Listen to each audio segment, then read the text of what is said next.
Nice. So this is Sensors are space. picking up Klingon power signatures in 2 nearby satellites. I'm thinking they're broadcasting the distress signals that lured in our ships. Bring us in close so we can scan them and find out. All right. Increase your speed using E. Shut up. So basically, this is your impulse. This is your speed in Star Trek Online. So you can go forward or backwards. E pumps the speed up by incrementations of 25%, and Q actually removes that. So you can go forward 25%, or you can go actually in reverse, and it is, while it is pulsating like that, you're basically going backwards. So enough of that. Let's go to the Klingon distress beacon. So we're close enough to scan this thing. Oh, nice new animation. I like that. Science report coming in now. The satellites are using a triaxilating signal. It's strong enough to cut through the interference and reach ships outside the nebula. Clever. Almost a shame we have to blow them up, isn't it? Aye, sir. It's real tragedy. Your torpedo to attack enemies who are not shielded. Okay. So we have the option to use a torpedo. Nice. Cool. Hey, it should destroy that thing. Okay, let's use 2 torpedoes. Nice. One down. One to go. Looks like this one is shielded though. Okay, doesn't really matter. You must be within 10 kilometers of an enemy to attack it. All right. So the basic Activate full impulse by clicking on the arrow. Deactivate full impulse by clicking on it again. so in Star Trek Online, just giving you lots of tips and tricks. I know you guys, you know, some of you the pros out there are like, what the hell? Laser beam to weaken shielded targets. We already know everything, but I'm just gonna go with like the basic stuff. I'm just, you know, making sure everybody gets the same treatment. And yeah, I'm gonna go with like, you know, the default. Nobody understands anything. So the weapon arc of Star Trek Online, or at least the amount of distance that you're going to have to be with your enemies need to be within 10 kilometers. That's like the basic stuff in Star Trek Online. If you're further away from that, there. Torpedo on an enemy when their shield is If you're outside of that, it's not going to. You're not going to start combat. So you need to be within that. So just making sure everybody knows what is what. You must be out of combat to answer the hail. The red alert message at the top of your screen will indicate if you are in combat. Yeah, I already talked about this. In ground. Nice. Answer hail. Can you hear us? We're under attack by Klingon raiders. Our shields are buckling. Won't last long. Hold on, Captain. We're on our way. Okay, so basically that way. Now we are able to upgrade the items that we are currently have equipped, because we got these one from the reward for the mission that we just completed. So click and drag is an option, or just double click. Same deal. And this is a engine. So these are the basic Mark 0. And you can discard these. Normally they give you like EC in return, but these are like, you know, the basic stuff that this ship comes equipped with, so it's not going to give us anything in return. But it did give us, you know, some new engine, new weapon, and that better shielding. Now, one thing that I'm also going to mention is weapon power, engine power, shield power, and auxiliary power. So basically you need a lot of firepower to dish out towards your enemy, and something like that, 90% is good to have for your weapons. Now, I don't recommend you utilizing like the full attack, because you kind of need a little bit of auxiliary, and auxiliary is really good when you want to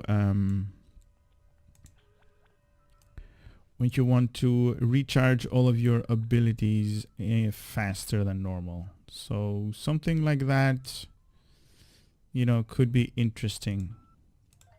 And you can obviously do that by going here, but number 3 or option number 3 is going to give you the option to change these power setting. Now I could recommend you guys using this because especially the beginning, you know, these ships aren't really that tough, but a higher weapon setting is basically going to make your weapons dish out more or higher weapon power to, you know, towards your enemy. So It is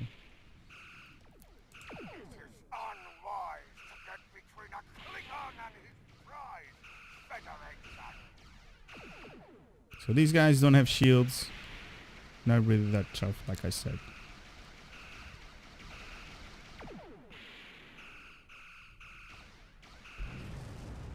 Nice.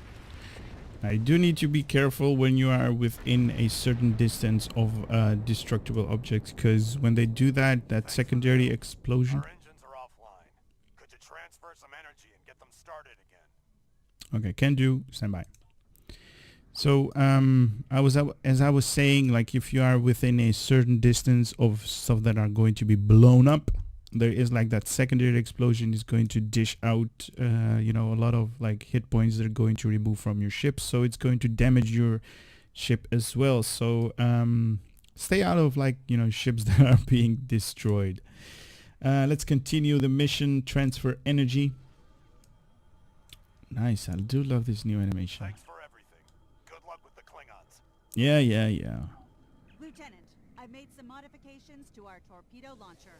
I think you'll like the results. Alrighty. What did she do? Remember that you can activate full impulse by clicking on the What did she do? She said she put some modification to it.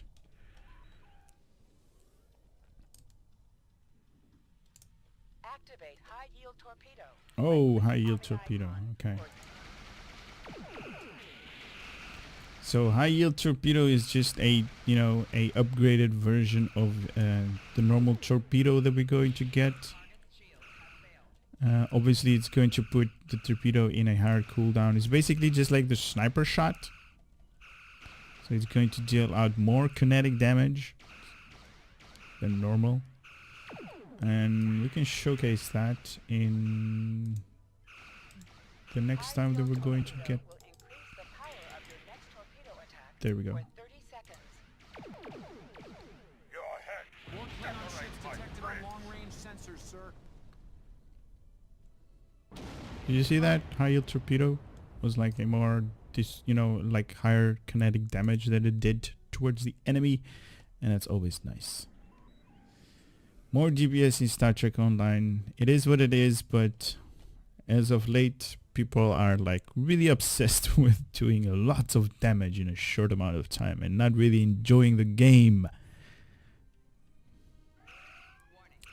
So one other tip: if somebody or, you know, enemy has shielding on it, the torpedoes are not going to be that effective.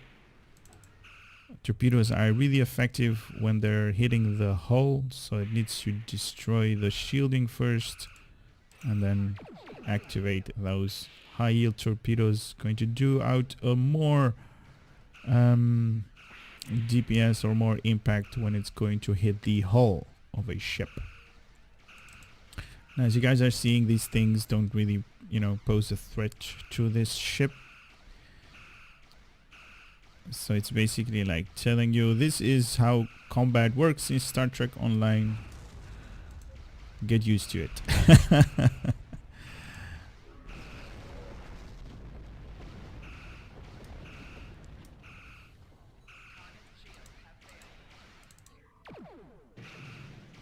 As you guys saw, 2000 damage rather than the normal, you know, 2 digits that we're going to do. Just like this. And there are 2 different digits. You know, maybe something that you people could understand. The first one, the gray, the bluish number, is the shielding impact, and that is basically going from your shield hit points.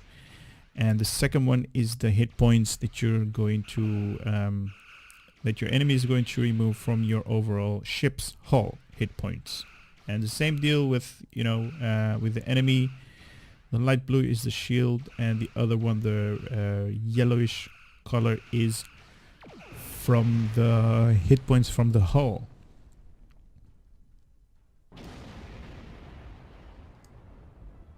Nice.